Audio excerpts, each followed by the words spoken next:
عورت کی ذمہ داری کیا ہے؟ عورت کی ذمہ داری میں جو بہت اہم بات ہے، دیکھیں ایک کانسیپٹ میں اکثر شیئر کرتا ہوں جس کا نام ہے order of relation ships. Order of relation ships, یہ ایک الگ کانسیپٹ ہے جس کی ڈیٹیل میرے ایک اور پروگرام سے مل سکتی ہے، relation ship and the meaning of life, جس کے اندر میں نے ڈیٹیل میں اس کانسیپٹ کو ڈسکرائب کیا ہے کہ آرڈر آف ریلیشن شپ سے میرا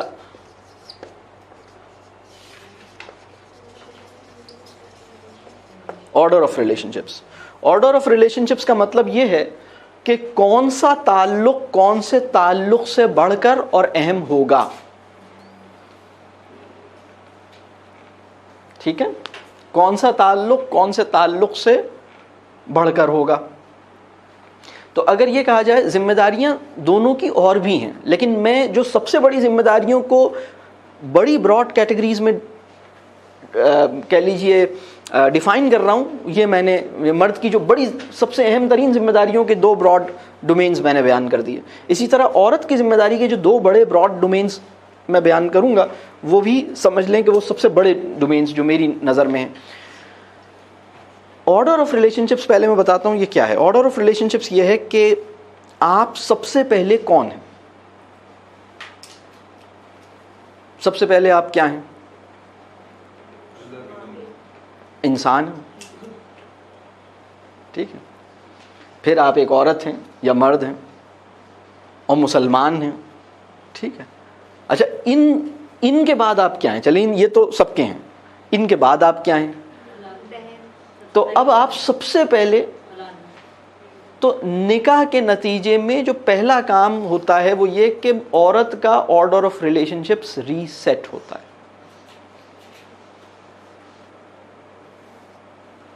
نکاح سے پہلے آپ سب سے پہلے بیٹی تھیں، اس کے بعد بہن تھیں، اس کے بعد اسٹوڈنٹ تھیں، اس کے بعد آپ ایک ڈینٹسٹ بھی تھیں. ٹھیک ہے، یا آرکیٹیکٹ تھیں. ٹھیک ہے، 4 چیزیں میں نے بیان کر دیں. یا ٹیچر تھیں. چلیں، نکاح سے پہلے آپ کا آرڈر آف ریلیشن شپ یہ تھا کہ آپ سب سے پہلے ڈاٹر تھیں، اس کے بعد آپ کیا تھیں؟ بہن تھیں، اس کے بعد آپ کیا تھیں؟ یا آپ چلیں آپ کہیں جاب کرتی ہیں، اسکول میں پڑھاتی ہیں تو آپ ٹیچر تھیں، اور اس کے بعد آپ فرینڈ تھیں.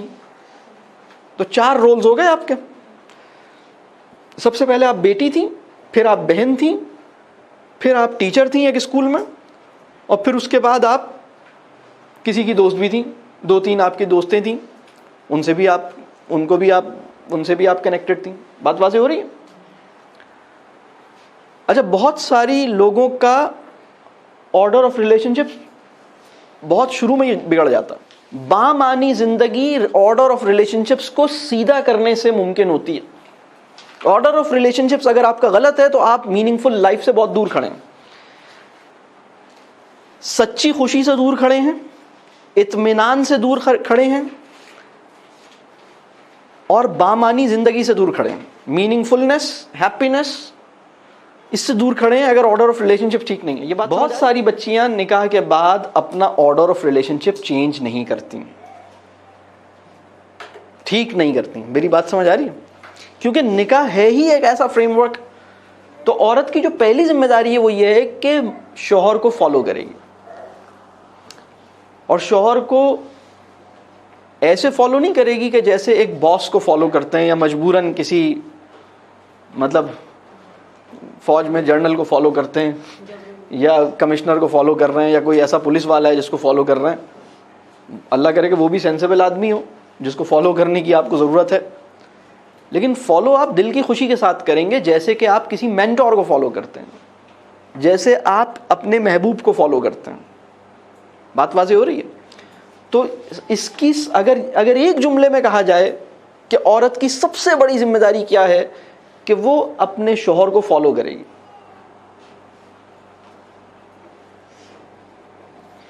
اور دوسری ذمہ داری کیا ہے؟ دوسری ذمہ داری یہ ہے کہ وہ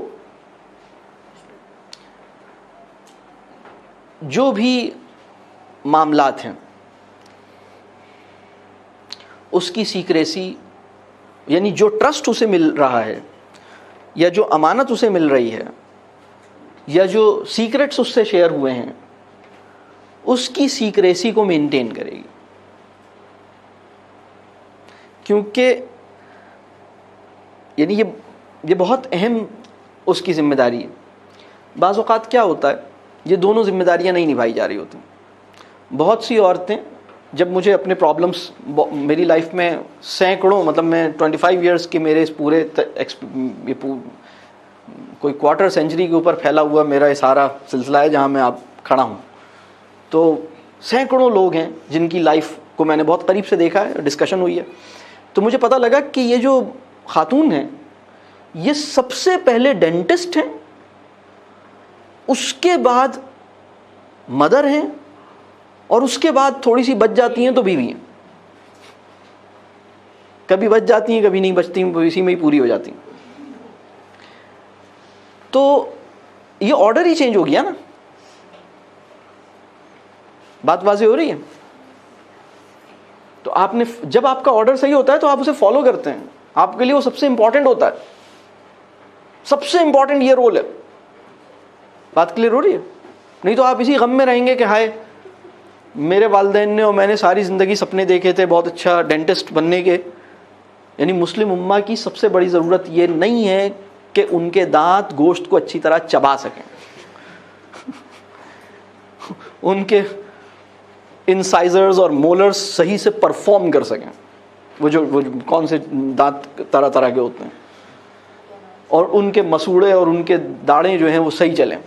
بلکہ ان کی سب سے بڑی ضرورت یہ ہے مسلم معاشروں کی کہ وہاں انسانوں کی اچھی تربیت ہو سکے. تو آپ کو اللہ نے جس آسمان پہ بٹھایا تھا آپ اپنی ضد کر کے نیچے گرنے پہ راضی ہوئے ہیں, مطلب آپ تلے ہوئے ہیں کہ نہیں میں اس پہ پرفارم نہیں کروں گا. بات واضح ہو رہی ہے؟ یہ ہے رولز کا فرق. یہ ہمیں بعض اوقات نہیں سمجھ آتا, اس کی وجہ سے پرابلم ہی پرابلم. آپ محسوس کرتے ہیں آپ کے ذہن میں بہت سارے کویشچنز آئیں گے, آپ اسے لکھیے گا, میں انشاءاللہ کوشش کروں گا. اور اگر وہ بہت پرسنل قسم کا کویشچن ہے جو آپ کو نہیں, جیسے میں نے آپ کو بتایا کہ تو آپ مجھے پیپر پہ دیجیے گا. تو ایک چیز تو یہ ہو گئی. اچھا اب اگر یہ پوچھا جائے کہ ہم کیسے, اب آپ کو مقصد پتہ لگ گیا, ذمہ داریاں اور فرائض پتہ لگ گئے, یہ بات واضح ہو رہی ہے؟ اچھا ایک بات میں اور بتاؤں, عورت کی آپ کو اچھا کھانا کھلانا یہ اس پہ فرض نہیں ہے. یہ عورت پہ فرض نہیں ہے کہ وہ اس کی روٹی گول بنے اور بڑی اچھی بنے, بہترین بریانی بنائے, یہ اس پہ فرض نہیں ہے. اور آپ کے والدین کی کو اچھا کھانا بنا کے دے یہ بھی اس پہ فرض نہیں ہے.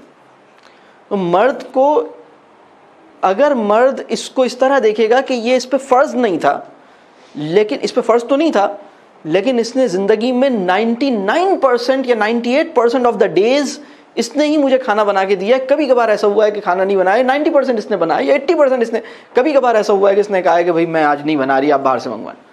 تو اس نے اگر مجھے, اس پہ فرض نہیں تھا کہ مجھے کھانا بنا کے دے, اس پہ فرض نہیں تھا کہ میرے والدین کو روٹی پکا کے دے, لیکن جب آپ اس کو اس نظر سے دیکھتے ہیں کہ اس پہ یہ فرض نہیں تھا, اس پہ فرض کیا تھا میں نے بتا دیا آپ کو, تو اب آپ کے دل میں کیا پیدا ہوگا, کیا پیدا ہوگا؟ آپ مجھے بتائیں, آپ کے پڑوس سے کوئی روزانہ آ کے آپ کو کھانا دے, آپ کو کیا فیلنگز ہوں گی؟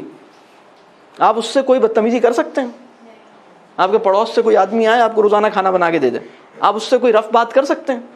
آپ کے پیرنٹس کو وہ چائے بنا کے دے یا ان کو جوس بنا کے دے یا ان کے سر پہ تیل لگائے, آپ کے پیرنٹس کے سر پہ, آپ کے پڑوس میں سے کوئی, آپ مجھے بتائیں کیا آپ اس کو کوئی بدتمیزی اس سے کر سکتے ہیں؟ آپ کے گھر میں کام کرنے والی جو ماسی میڈ ہے وہ یہ دیکھے کہ آپ کے پیرنٹس کی طبیعت خراب ہے تو وہ ویسے ہی رک جائے اور کہے کہ ٹھیک ہے میں ان کی ٹانگیں دبا دیتی ہوں, ویسے ہی والنٹیرلی, کوئی اس کی رسپانسبلٹی نہیں. اس میڈ کے لیے دل میں آپ کے ہمدردی پیدا ہوگی یا نہیں ہوگی کہ میرے پیرنٹس کی ٹانگیں دبا رہی ہے صرف اس وجہ سے کہ اس نے دیکھا ان کی طبیعت ٹھیک نہیں ہے تو یہ رک گئی ہے؟ آپ کے دل میں اس کے لیے کیا کیا خیالات ہوں گے؟ آپ اس کے احسان مند ہوں گے.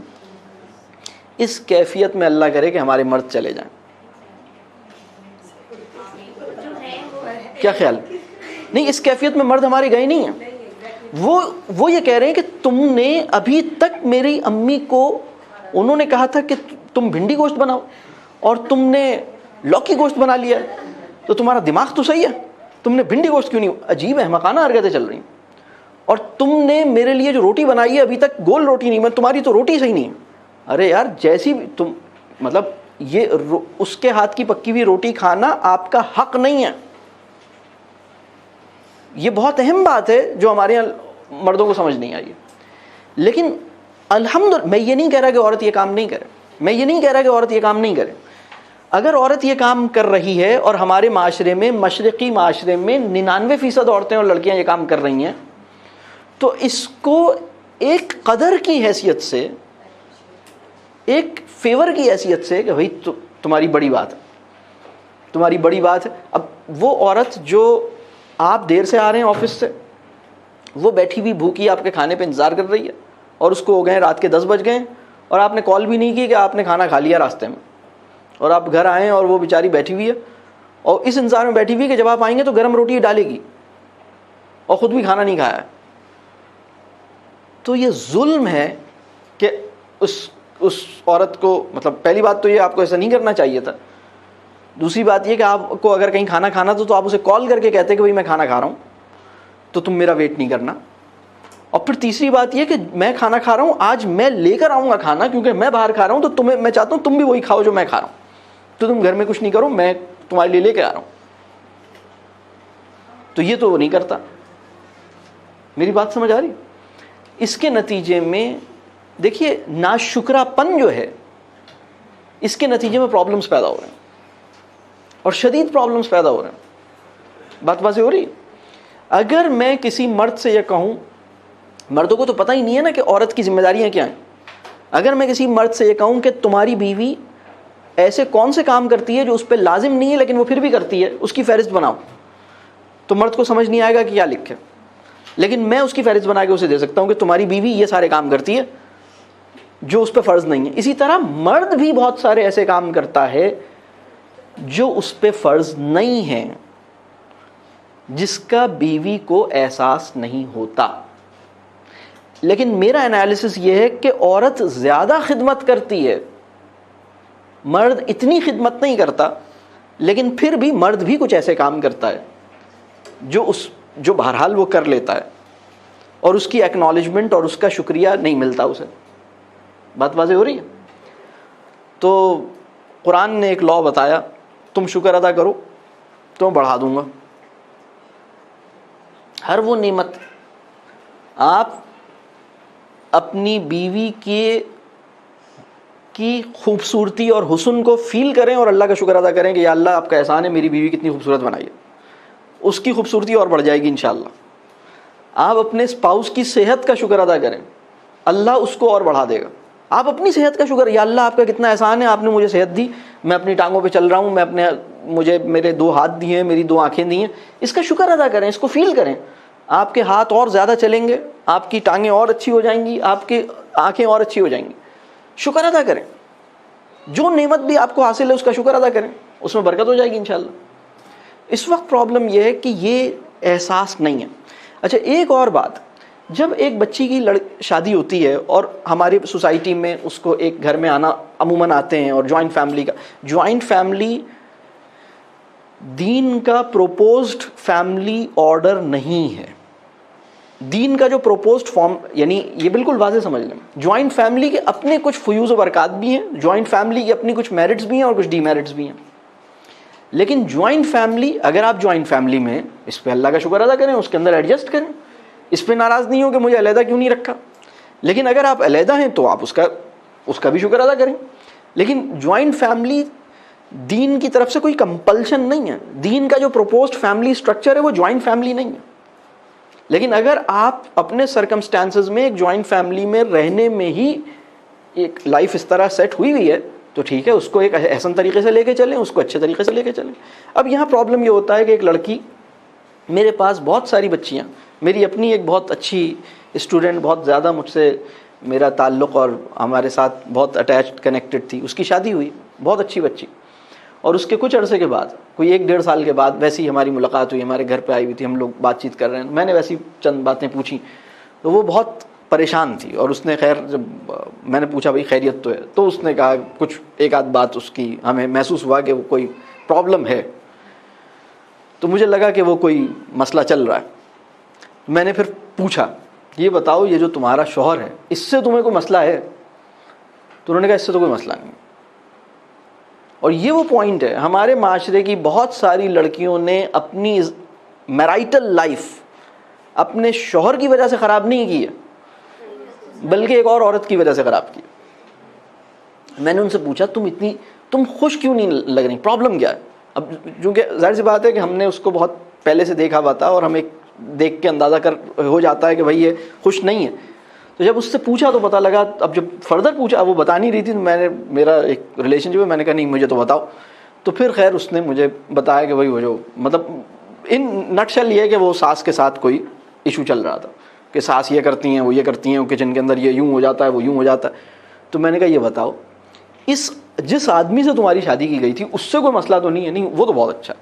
تو میں نے کہا دیکھو تمہاری شادی تمہاری ساس سے نہیں ہوئی تھی, تمہاری شادی اس آدمی سے ہوئی تھی. ساس اگر انریزنیبل ہے تو اس کو ایک امتحان کی صورت سمجھو, اس بات پہ شکر ادا کرو کہ شوہر ریزنیبل ہے. اگر شوہر انریزنیبل ہوتا تو کیا کر لیتی؟ تمہیں تو یہ نظر آ رہا ہے نا کہ ساس تمہیں ٹف ٹائم دے رہی ہے, یہ معاملہ اللہ پہ چھوڑ دو, اس کو خوش ہو جاؤ. لیکن یہ ہم اس لیول پہ ہوتے نہیں, ہم کہتے ہیں نہیں چونکہ آپ کی امی میرا دل دکھاتی ہیں لہٰذا اب میں آپ کا دل دکھاؤں گی. اور وہ آدمی معافیا مانگتا ہے, کہتا ہے بھائی خدا کے لیے وہ میری ماں ہیں, میں ان کو نہیں سمجھا سکتا, میرے ابا ان کو نہیں سمجھا پائے, میرا باپ ان کو نہیں سمجھا سکتا, تو میں کیسے ان کو سمجھاؤں؟ میں نہیں سمجھا سکتا, مجھے معاف کر دو یار, خدا کے لیے مجھ سے کوئی اور چیز مانگ لو. چلو آئس کریم کھانے چلتے ہیں, میں نہیں جا رہی. چلو یہ لے لو, دیکھو میں تمہارے لیے کیا لایا, ایک وہ میں کوئی بات نہیں کروں گی بس. اور وہ بات ہی نہیں کر رہی اس سے. اس غریب آدمی کا کیا قصور ہے کہ اس کی والدہ محترمہ اس کی بیوی کو فارگیو نہیں کر رہی, لیٹ گو نہیں کر رہی؟ اس آدمی کا کیا قصور ہے؟ لیکن اس عورت کا مطالبہ یہ ہے کہ جب تک آپ ان سے جا کے میری طرف سے لڑیں گے نہیں, آپ ان سے جا کے بات کریں. وہ کہہ رہا ہے بھائی میں نہیں کر سکتا بات, مجھے معاف کر دو بس, لیکن میں بعض چیزوں کو انڈرسٹینڈ کرنا ہوگا. آپ کا یہ مطالبہ ٹھیک نہیں ہے کہ ان سے جا کے آپ کا شوہر لڑائی کرے. آپ کو صرف یہ کرنا چاہیے کہ وہ آپ کو انڈرسٹینڈ کر رہا ہے, وہ یہ مان رہا ہے کہ ہاں بھائی انہوں نے کوئی جملہ ایسا کہا جس سے تمہیں تکلیف ہوئی, میں مانتا ہوں کہ وہ کبھی ایسی بات بھی کر دیتی ہیں, لیکن چلو بوڑھی ہیں چھوڑ دو یار, ہمیں بھی کہہ دیتی ہیں. اچھا جب یہ بچی میرے پاس آئی, اور میں اس طرح میں پورا واقعہ بتانے اس سے آپ کو بہت کچھ سمجھ آئے گا. جو میں واقعات میں بتا رہا ہوں نا, یہ ہماری لائف کا ڈائسیکشن ہے, ہماری سوسائٹی کا, جو میں آپ کو بہت ساری چیزیں شیئر کر رہا ہوں. تو جب میں نے اس بچی سے پوچھا, میں نے کہا بھائی اس آدمی سے تو کوئی شکایت نہیں ہے؟ نہیں اس سے تو کوئی شکایت نہیں, ان کی بیوی ان کی اماں سے. پھر میں نے اس کو بات چیت شروع کی. پھر میں نے اس بچی سے میں نے تھوڑا بہت سمجھایا, لیکن اس بچی کو سمجھ میں نہیں. اس نے کہا نہیں یہ تو ان کی امی, آپ کو پتہ نہیں ہے وہ تو. میں نے کہا نہیں, لیکن تمہاری اپنی زندگی, وہ ناراض ہو کے اپنے شوہر سے اپنی امی کے گھر آ گئی, حالانکہ شوہر سے کوئی شکایت نہیں ہے, شوہر کی امی سے مسئلہ ہے, لہٰذا ناراض ہو کے یہ بچی اپنے امی کے گھر پہ آ گئی ہے. سچویشن سمجھ رہی ہیں آپ؟ اور اس بچی کی شادی کو 1.5 سال ہوا ہے. اچھا یہ بتائیے کہ یہ ایگزامپل ہماری سوسائٹی میں کامن ہے یا نہیں ہے؟ یعنی اس بچی کو میں پوچھ رہا ہوں اس لڑکے سے تمہیں کوئی مسئلہ ہے؟ نہیں. میں نے کہا اس کا کوئی مسئلہ بتاؤ, اس کا کوئی ایک مسئلہ بھی نہیں ہے, لیکن اس کی والدہ کے بہت سارے مسئلے ہیں, 20-25 مسئلے ہیں. ان کی وجہ سے یہ لڑکی ناراض ہو کے اپنے گھر آ گئی ہے. اور اب میں نے پھر اس بچی سے کہا, یہ کچھ دن کے بعد کی بات ہے یہ ساری سچویشن, پھر میں نے اس بچی سے ایک سوال کیا. وہ سوال میں آپ سے شیئر کرنا چاہتا ہوں. وہ سوال اگر ہمارے سامنے رہے گا تو آپ اپنے ساس اور اپنے سسر کو انڈرسٹینڈ کرنے کے اور ان کو ٹالریٹ کرنے کے قابل رہیں گے, نہیں تو آپ اس قابل نہیں رہیں گے. وہ سوال کیا ہے جو میں نے اس بچی سے کیا, اور چونکہ وہ مجھے کچھ سمجھتی ہے تو اس نے میرے سوال کو سن لیا. وہ سوال یہ تھا جو میں نے اس سے کہا, میں نے کہا ایک بات بتاؤ بیٹا, بالکل ایمانداری سے اس بات کا جواب دینا اب جو میں تم سے پوچھ رہا ہوں, کیونکہ وہ ناراض ہو کے گھر آ گئی تھی اپنی امی کے. میں نے کہا بیٹا ایک بات بتاؤ, جو جملہ یا جو بات تمہاری ساس نے تمہیں کہی, جو بھی جملہ جو تمہیں برا لگا, میں یہ نہیں کہہ رہا کہ انہوں نے غلط نہیں کیا ہوگا, میں مان رہا ہوں انہوں نے غلط کیا, میں اس میں یہ نہیں کہہ رہا کہ انہیں ایسا کرنا چاہیے تھا, میں بالکل مان رہا ہوں انہوں نے غلط کیا ہوگا, ٹھیک ہے. کوشچن یہ ہے کہ جو جملہ تمہاری ساس نے تم سے بولا تھا, ایمانداری سے ایک بات بتاؤ, کیا تمہاری امی نے کبھی بھی اس جیسے جملے یا اس سے زیادہ تکلیف دہ جملے کبھی بھی نہیں بولے؟ تو اس نے کہا وہ تو بہت بولے, ہم سب کی امیوں نے ہماری جس طرح خبر لے رکھی ہے وہ ٹھیک ٹھاک لے رکھی ہے, تم کوئی کام نہیں کرتی. مطلب اس کی, میں نے کہا انہوں نے جملہ کیا بولا, پر اس جو سب سے زیادہ تکلیف دہ جملہ ہے وہ جملہ مجھے بتاؤ. تو اس نے بتایا وہ یہ کہتے ہیں کہ تمہارا کوئی کام صحیح نہیں ہوتا. میں نے کہا اچھا یہ انہوں نے کہا ہے. اب میں نے کہا مجھے یہ بتاؤ ایمانداری سے, تمہاری امی نے کبھی یہ جملہ تم سے بولا ہے کہ تمہارا کوئی کام صحیح نہیں ہوتا یا تم تو کوئی کام نہیں کر؟ پتہ لگا وہ تو روزانہ کہتی نہیں ہے جملہ, بچپن سے لے کے اب تک سنتی آ رہی ہیں. تو میں نے کہا اس کو تم فیل کیوں نہیں کرتی؟ تو اس نے جواب دیا وہ تو میری امی ہے. یہ اس جواب میں مسئلے کا حل موجود ہے. جب جو میں بات کہہ رہا ہوں نا, اس نے کہا یہ تو میری امی ہے. میں نے کہا دیکھو, اب میں رسول اللہ صلی اللہ علیہ وسلم کی ایک حدیث کا مفہوم آپ سے شیئر کرتا ہوں جس سے پرابلم سالو ہوگا. رسول اللہ صلی اللہ علیہ وسلم نے ایک موقع پہ صحابہ کی تربیہ میں یہ بات کہی کہ تمہارے 4 والدین, 2 تو وہ ہیں جنہوں نے تمہیں جنا ہے, جو تمہارے بایولوجیکل پیرنٹس ہیں, اور 2 وہ ہیں جو تمہارے اسپاؤس کے پیرنٹس ہیں.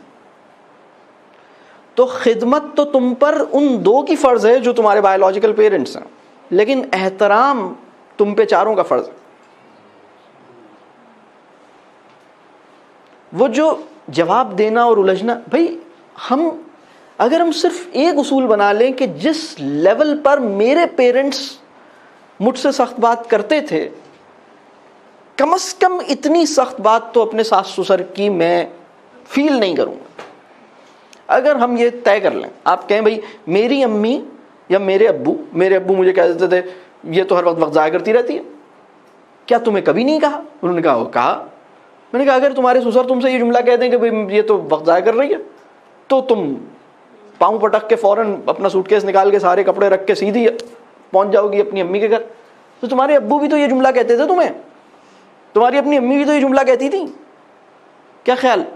تو کم از کم اس لیول کا جو جملہ ہے, بلکہ اللہ کا شکر ادا کرو جب یہ جملہ ساس سے سنو, ان سے کہو ارے واہ اس طرح کے جملے تو میں نے بچپن سے سنے, تو الحمدللہ اللہ کا آج شکر ادا کیا کہ میری امی ابو مجھے ایسے جملے کہتی رہتی نہیں جس کے نتیجے میں اتنی اسٹرانگ ہوں کہ اب مجھے یہ جملہ اثر نہیں کر رہا ہے. الحمدللہ, یا اللہ تیرا احسان.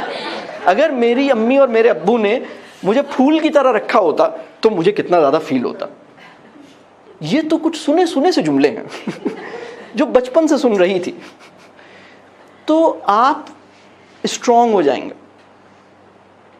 بات سمجھ آ رہی؟ ایک آدمی ہے, یہ مجھے اس آدمی کا ذکر ویسے ہی آیا, اصل میں اس کی کتاب کا نام بڑا زبردست ہے, اور اس کا جو اس کے سوچ کا ڈائریکشن ہے وہ بڑا کمال کا ہے. وہ زندہ ہے وہ آدمی, مائیکل فلن اس کا نام ہے. اس کی ایک کتاب ہے what's worth fighting for in your school. Actually وہ انسٹیٹیوشنل لیڈرشپ کا گرو ہے, دنیا میں جو 3-4 بڑے نام ہیں ان میں کاؤنٹ ہوتا ہے. تو اس نے ایک بات کہی, اس نے کہا کہ اگر آپ ایک ادارہ چلا رہے ہیں تو اس میں ہر مسئلہ اس قابل نہیں ہوتا کہ جس کو دیکھ کے جنگ چھیڑ دی جائے. What's worth fighting for in your school کے اندر اس نے جو بات کہی ہے وہ یہ کہی ہے کہ ہر میٹر کو سیریس لینے کی ضرورت نہیں ہوتی, ہر بات کو ایشو بنانے کی ضرورت نہیں ہوتی, بلکہ اس کے لیے حکمت اور فہم کی بہت اعلیٰ سطح درکار ہے کہ وہ 150 افیئرز جو میری اسکول کی لائف میں ہوتے ہیں یا سچویشنز میری لائف میں آتی ہیں, ان میں سے کون سی بات کو نوٹس کرنا ہے. تو کتاب تو اس نے اسکول لیڈرشپ پہ لکھی ہے, لیکن اس کتاب کا جو ٹائٹل ہے اس سے جو لیسن ہمیں مل رہا ہے وہ یہ ہے کہ اپنے گھر میں بھی اسی کو فالو کریں کہ what's worth fighting for in families. چھوٹی چھوٹی باتوں پہ جن کا دل دکھتا ہے وہ زندگی میں بڑا کام کرنے کے قابل نہیں ہو سکتے, نہیں رہ سکتے. ممکن ہی نہیں ہے کہ وہ کوئی بڑا کام کر سکیں. اگر آپ کوئی بڑا کام کرنا چاہتے ہیں اور آپ یہ چاہتے ہیں کہ آپ کی اولادیں کوئی بڑا کام کریں, آپ یہ چاہتے ہیں کہ آپ کی فیملی کوئی بڑا کام کرے, تو آپ کو چھوٹی چھوٹی باتوں پر دکھنا بند کر دینا ہوگا. پھر آپ کے سامنے بڑا ویژن ہوگا، بڑی چیز ہوگی، بڑی سوچ ہوگی. چھوٹی چیزیں تکلیف نہیں دیں گی.